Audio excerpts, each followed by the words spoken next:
নানা আয়োজনে পালিত হয়েছে যুবদলের ৪৭তম প্রতিষ্ঠাবার্ষিক। সকালে রাজশাহী মহানগর বিএনপির দলীয় কার্যালয়ের সামনে জাতীয় ও দলীয় পতাকা উত্তোলন এবং পায়রা ও বেলুন ফেস্টুন উড়িয়ে প্রতিষ্ঠাবার্ষিকীর কর্মসূচির উদ্বোধন করেন মহানগর যুবদলের আহ্বায়ক মাহফুজুর রহমান রিটন ও সদস্য সচিব রফিকুল ইসলাম রবি।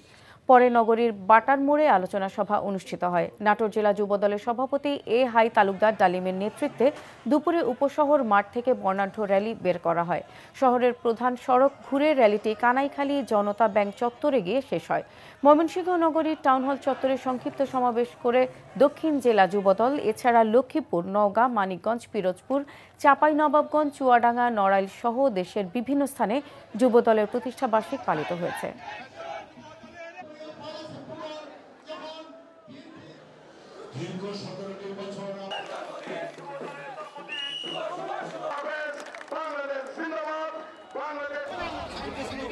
বান্ডেল থাকলে প্রতি সেনমানিতে টাকা বাঁচবে। বিকাশ সেনমানি বান্ডেল কিনে জিতুন প্রতি লেনদেনে।